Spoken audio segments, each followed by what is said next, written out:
होंगे, भाजपा ही एक ऐसी पार्टी है जिस कार्यकर्ता को टिकट नहीं मिला, जिन सांसदों के टिकट बदले, वो अगले दिन चुनाव प्रचार में अपने प्रत्याशियों के साथ थे। ये केवल भाजपा में संभव है। कहीं भी ऐसा नहीं लगा कि नहीं मेरा टिकट कट गया, मैं काम नहीं करूंगा या ऐसा कुछ है। तो इसके लिए भी हमारा जो नेतृत्व है और जो हमारा कैडर है, जो हमारी विचार पृष्ठभूमि है, वो सब है कि हम कमल के निशान को ही मानते हैं और कमल का निशान ही हमारा प्रत्याशी रहा, इसलिए हमारी जीत दर्ज हुई। लोकसभा चुनाव में जो है वो 7 सीटें मिल जाती हैं, लेकिन विधानसभा चुनाव आते आते परिणाम बिल्कुल पलट जाते हैं। वही मतदाता जो लोकसभा में भाजपा के सांसदों को वोट देता है, लेकिन दिल्ली में विधायक आपको नहीं बनाता है। देखिए, हर चुनाव का वोटिंग बिहेवियर, वोटिंग पैटर्न अलग अलग रहता है, जनता का मूड रहता है। लेकिन इस चुनाव में हमने 52 सीटों पर जीत दर्ज की है। केजरीवाल सरकार को इस समय दिल्ली की जनता का श्राप लगा हुआ है, उस माँ बहन का श्राप लगा हुआ है जिसका मंगलसूत्र शराब नीति की भेंट चढ़ गया, उस पिता का श्राप लगा हुआ है जिसकी दवाई के बदले में घर में शराब आई थी, उस बच्चे का श्राप लगा हुआ है जिसकी फीस भरने के बदले में उसका पिता शराब खरीद के ले आया था। जी, अगर आप जनता के हित की बात नहीं करते तो जनता आपको नकार देती है। और रोटी बैंक नाम से आप संस्था चलाते हैं और उसमें जो है वो बड़ी संख्या के अंदर जो है आपके लोग, आपकी पूरी टीम जो है वो लोगों को, भूखों को अन्न जो है वो मुहैया करवाती। थोड़ा इसे इसके बारे में बताएं। देखिए, राजनीति मेरा जीवन है, बचपन से ही शौक़ था, उसको किया भी और अच्छे से किया। लेकिन मेरा ये मानना है कि राजनीति कभी भी समाजनीति के बिना नहीं चल सकती। जो व्यक्ति समाज से नहीं जुड़ा हुआ, उसके हिस्से में राज कभी नहीं आएगा। नमस्कार, आज मेरे साथ भारतीय जनता पार्टी के नेता हैं राजकुमार, जिन्हें लोग राजकुमार भाटिया भी कहते हैं। और राजकुमार भाटिया जी से आज बात करेंगे हम। दिल्ली की 7 लोकसभा सीटों पर भारतीय जनता पार्टी ने शानदार जीत जो है वो दर्ज की है।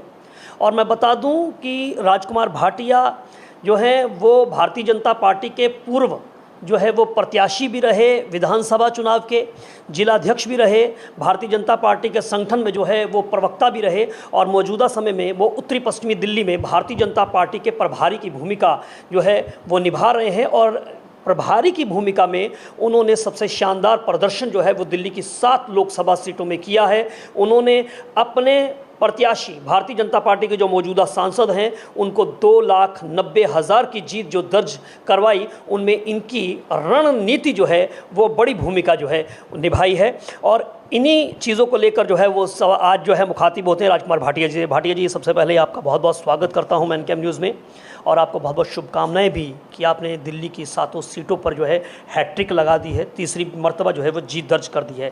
लेकिन सबसे शानदार जीत जो है वो उत्तर पश्चिम दिल्ली की रही, जिसमें योगेंद्र चंदोलिया जो हैं वो 2,90,000 वोट जो है वो की जीत के मार्जिन से जो है वो सांसद बने हैं। क्या कहना चाहते हैं, किस तरह से ये जीत जो है वो संभव हो पाई?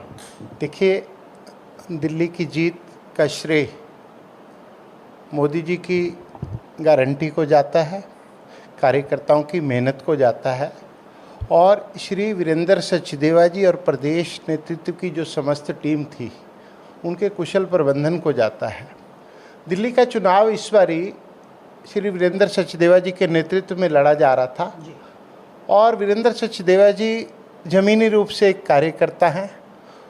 अनेकों चुनाव लड़ते लड़वाते हुए उनके जो अनुभव थे इस चुनाव में काम आए और उन्होंने उसे कुशल प्रबंधन के रूप में, ये पहला चुनाव मैं ये कह सकता हूँ दिल्ली में हुआ जिसमें साधन संसाधन और कार्यकर्ताओं की जितनी ज़रूरतें चुनाव के दौरान होती है, जितना मनोबल उसे चाहिए होता है, जितना मानस बल उसे चाहिए होता है, वो उसे तैयार मिला, रेडी मिला एकदम। जी, कार्यकर्ता सोचता था कि आज ये वाला डाटा चाहिए तो प्रदेश से वो डाटा पहले तैयार होकर पहुंचता था।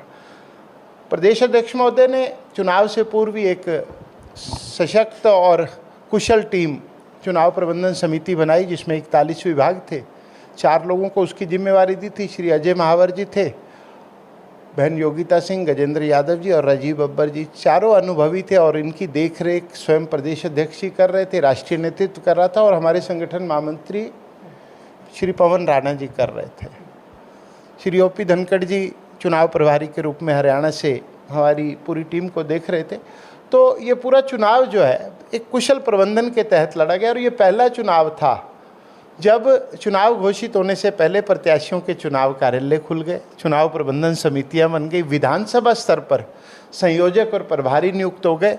चुनाव का प्रत्याशी कौन होगा इसके बारे में दिल्ली के कार्यकर्ताओं को कोई कन्फ्यूज़न नहीं था। वो कह रहे थे कि हमारा प्रत्याशी कमल होगा। हर स्तर पर 4-5 लेयर की जो एक पूरी टीम थी वो बना दी गई थी, और इसीलिए चुनाव की हैट्रिक भी लगी। और दिल्ली का नाम पूरे देश में जो हैट्रिक लगाने वाले राज्य का क्लब है उसमें दर्ज हुआ। मैं इसके लिए प्रदेश नेतृत्व का, राष्ट्रीय नेतृत्व का और कार्यकर्ता बंधुओं का आभार व्यक्त करता हूँ। भाटिया जी, इसमें बूथ प्रबंधन की बड़ी भूमिका रहती है। आप लोगों ने बूथ को मजबूत करने में बड़ा जो है वो ताकत लगाई है, लेकिन अगर हम पिछले चुनावों की से के साथ में तुलना करें तो इस बार भारतीय जनता पार्टी का जीत का मार्जिन जो है वो कम हुआ है। क्या लगता है इसके पीछे? क्योंकि 6 जो प्रत्याशी हैं उनको बदल दिया गया मनोज तिवारी जी के अलावा, और ये जो जीत का मार्जिन हुआ है इसके पीछे आपको लगता है कम हुआ है, ये इसको किस तरह से आप देखते हैं? देखिए, जीत का मार्जिन पूरे देश में कम हुआ है, कम पोलिंग भी उसका एक बड़ा कारण है जी। और जहाँ जहाँ मार्जिन कम हुए हैं उसे हमें जनादेश के रूप में स्वीकार करना चाहिए। कम पोलिंग हुई, वोटिंग परसेंटेज जो शेयर है वो भी कम हुआ, और कई कई जगह तो बहुत अच्छी जीत भी मिली, लेकिन जनादेश के नाते उसे स्वीकार करना चाहिए। रही प्रत्याशी बदलने की बात, राष्ट्रीय नेतृत्व Bharatiya Janata party cadre based party है। नेतृत्व जो भी फैसला करता है सोच समझ के करता है, और आप देख रहे होंगे भाजपा ही एक ऐसी पार्टी है जिस कार्यकर्ता को टिकट नहीं मिला, जिन सांसदों के टिकट बदले, वो अगले दिन चुनाव प्रचार में अपने प्रत्याशियों के साथ थे। ये केवल भाजपा में संभव है, कहीं भी ऐसा नहीं लगा कि नहीं मेरा टिकट कट गया, मैं काम नहीं करूंगा या ऐसा कुछ है। तो इसके लिए भी हमारा जो नेतृत्व है और जो हमारा कैडर है, जो हमारी विचार पृष्ठभूमि है, वो सब है कि हम कमल के निशान को ही मानते हैं, और कमल का निशान ही हमारा प्रत्याशी रहा, इसलिए हमारी जीत दर्ज हुई। आप पिछली बार जो है वो विधानसभा प्रत्याशी भी रहे, बहुत कम मार्जिन से जो है वो आपको शिकस्त का सामना करना पड़ा। सवाल ये है, अब चंद महीने रह गए हैं, फिर से विधानसभा चुनाव की जो है वो डुगडुगी बज रही है। आप लोग भी जो है सड़कों पे खूब जो है पसीना बहाते हुए नज़र आ रहे हैं, लेकिन साल 1998 के बाद भारतीय जनता पार्टी ने कभी दिल्ली की सत्ता का स्वाद नहीं चखा, कभी दिल्ली की सत्ता पे नहीं आए। इस बार जो है वो आपको क्या उम्मीद है? क्योंकि एक हम ट्रैक रिकॉर्ड देखते हैं कि बेशक भारतीय जनता पार्टी को लोकसभा चुनाव में जो है वो 7 सीटें मिल जाती हैं, लेकिन विधानसभा चुनाव आते आते परिणाम बिल्कुल पलट जाते हैं। वही मतदाता जो लोकसभा में भाजपा के सांसदों को वोट देता है, लेकिन दिल्ली में विधायक आपको नहीं बनाता है। देखिए, हर चुनाव का वोटिंग बिहेवियर, वोटिंग पैटर्न अलग अलग रहता है, जनता का मूड रहता है, लेकिन इस चुनाव में हमने 52 सीटों पर जीत दर्ज की है, और 52 में से भी 8 सीटें वो हैं जो हमारी रिज़र्व सीटें हैं। कुछ सीटों पर हम बिल्कुल मिनिमम मार्जिन से हारे हैं। मुझे लग रहा है, और प्रदेश नेतृत्व को भी लग रहा है, कि आने वाला चुनाव जो दिल्ली का विधानसभा चुनाव है वो भाजपा के खाते में जाएगा। कारण है कि दिल्ली की जनता को समझ आ चुकी है, दिल्ली सरकार की जो नीतियाँ, कुप्रबंधन और जनता से जो छलावा है उनका जनता को समझ आ चुका है। दिल्ली सरकार के मुखिया जेल में हैं, उनके 3-3 मंत्री जेल में हैं, शेष भी जाने की तैयारी में है। पानी को लेकर, बिजली को लेकर, शराब नीति को लेकर अनेक प्रकार के ऐसे छल केजरीवाल ने किए हैं जिससे दिल्ली की जनता अब फेडअप है। और मैं तो स्पष्ट रूप से कहता हूँ कि केजरीवाल सरकार को इस समय दिल्ली की जनता का श्राप लगा हुआ है, उस माँ बहन का श्राप लगा हुआ है जिसका मंगलसूत्र शराब नीति की भेंट चढ़ गया, उस पिता का श्राप लगा हुआ है जिसकी दवाई के बदले में घर में शराब आई थी, उस बच्चे का श्राप लगा हुआ है जिसकी फीस भरने के बदले में उसका पिता शराब खरीद के ले आया था। जी, अगर आप जनता के हित की बात नहीं करते तो जनता आपको नकार देती है। और भारतीय जनता पार्टी अपने प्रदेश नेतृत्व के साथ लगातार दिल्ली की जनता की बुलंद आवाज़ बनकर सड़कों पर है। हमें कोई शौक़ नहीं है सड़कों पर रहने का, लेकिन जब कोई सरकार नहीं सुनती तो सड़कों पर उतरना पड़ता है। और इस लोकसभा चुनाव से पूर्व भी और लोकसभा चुनाव के बाद भी हम दिल्ली की जनता की हर समस्या को सड़क के माध्यम से, संसद के माध्यम से सरकार को चेताते रहेंगे, अपनी बात कहते रहेंगे। हम चाहते हैं कि दिल्ली में एक सुशासन वाली सरकार आए, और अगर पूरे देश में डबल इंजन सरकार चल रही है तो दिल्ली को भी उसका हक मिलना चाहिए। एक सवाल मैं आपका लेना चाहता हूं, जिस लोकसभा क्षेत्र के आप प्रभारी हैं, 10 विधानसभा हैं, उसमें आपके पास आंकड़े होंगे, किनमें आपने जीत दर्ज की है, कितनी विधानसभाओं में, और अभी क्या उम्मीद कर रहे हैं? नरेला है, बादली है, सुल्तानपुरी है, मंगोलपुरी है, मुंडका है, बवाना है, इन सब जो विधानसभाएं हैं इस बार आपकी उम्मीद क्या है? क्योंकि मंगोलपुरी से आपने इस बार जीत दर्ज की है, लेकिन सुल्तानपुरी से जो है वह शिकस्त का सामना करना पड़ा है, क्या कहना चाहते हैं? देखिए, मैंने कहा कि हर चुनाव में वोटिंग बिहेवियर अलग होता है, लेकिन नरेला से हम जीते, बादली से जीते, रिठाला से जीते। रिठाला में तो हमने 54,755 वोटों से जीत दर्ज की है जी। मवाना हमने 35,000 से जीता, मुंडका 28,000 से जीता, किराड़ी में हम 35,000 की लीड लेके गए। मंगोलपुरी हम 8,000 वोटों से आ रहे हैं, 8100 वोटों से। सुल्तानपुरी 8100 वोटों से आ रहे हैं। मंगोलपुरी जीते, नांगलोई जीते, रोहिणी जीते। और हमारा वोट प्रतिशत जो है दूसरी पार्टी के, अब दोनों लोग चुनाव इकट्ठा लड़ रहे थे, फिर भी हम लोगों को अच्छी लीड मिली है। और अच्छी जीत का मतलब यही है कि जनता ने स्वीकार किया है। और ये जो दूसरा पक्ष चुनाव लड़ रहा था, जिसको हम विपक्ष कहते हैं, विरोधी दल कहते हैं, ये गठबंधन किसी मुद्दे को लेकर नहीं था। इनका एक ही मुद्दा था कि किसी प्रकार से मोदी जी प्रधानमंत्री ना बने। एक एजेंडा था इनका। दिल्ली की जनता को लेकर इनके पास कोई मुद्दा नहीं था, और दिल्ली की जनता ने उस बात को समझा। हम नॉर्थ वेस्ट सीट में 10 में से केवल 1 सीट हारे हैं, और वो भी कम मार्जिन से आ रहे हैं। बाकी 9 सीटों पर हम जीते हैं। और यही हमारे योगेंद्र चंदोलिया जी के साथ मेरी कल भी बात हो रही थी, क्योंकि हम वार्ड में जाकर, विधानसभाओं में जाकर कार्यकर्ताओं का धन्यवाद कर रहे हैं। लोग तो अभिनंदन समारोह कर रहे हैं। हमारे प्रदेश अध्यक्ष जी ने कहा है कि जाओ कार्यकर्ताओं का स्वयं अभिनंदन करो। तो बूथ स्तर के कार्यकर्ताओं का हम अभिनंदन कर रहे हैं। और आपने अभी बूथ स्तर की बात की थी, बूथ स्तर पर भी इस बारी जो हमारा प्रबंधन रहा वो गजब था। आपकी उसी हिसाब से 13,874 बूथों पर हमारे कार्यकर्ताओं को जगाने के लिए भी एक अलग टीम बनी हुई थी जी। चुनाव वाले दिन सुबह 5 बजे प्रदेश अध्यक्ष से लेकर संगठन महामंत्री तक, राष्ट्रीय अध्यक्ष तक, राष्ट्रीय संगठन महामंत्री जी प्रभारियों को फ़ोन कर रहे थे, जिला अध्यक्ष को फ़ोन कर रहे थे। मैं स्वयं प्रभारी होने के नाते मैंने 22-23 फ़ोन करे। इस प्रकार से जब हम फ़ोन कर रहे थे तो 3,70,000 कार्यकर्ताओं के लिए जागरण अनुवृत्ति जो बनी, अपने आप में एक अनूठा नवाचार था। आप मानिए कि जिस पार्टी में 4.25 लाख कार्यकर्ता 5 बजे उठ के अपने बूथ की ओर चलेगा, वो पार्टी की जीत सुनिश्चित है, और ये जीत बनी रहेगी। चलिए, एक सवाल मेरा जो है, चूँकि आपको दिल्ली नगर निगम की भी जिम्मेदारी दी गई है, आप एल्डरमैन हैं, मनोनीत पार्षद हैं, लेकिन हम देखते हैं कि दिल्ली नगर निगम की स्थिति जो है वो बद से बदतर होती जा रही है। क्या वजह है? स्टैंडिंग कमेटी नहीं है, जो दूसरी कमेटियाँ होनी चाहिए वो भी नहीं है। पूरा का पूरा यह देखा जाए तो वहीं लोगों की समस्याएं खड़ी हैं। अगर कर्मचारियों की बात करें तो उनको वेतन की समस्या वहाँ पर खड़ी हुई है।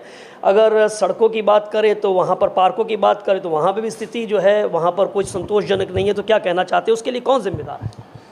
देखिए, जिम्मेवार तो एक ही सरकार है जिसने दिल्ली का भूगोल बदलने का वादा किया था, और वो अपने वायदे से मुकर गई।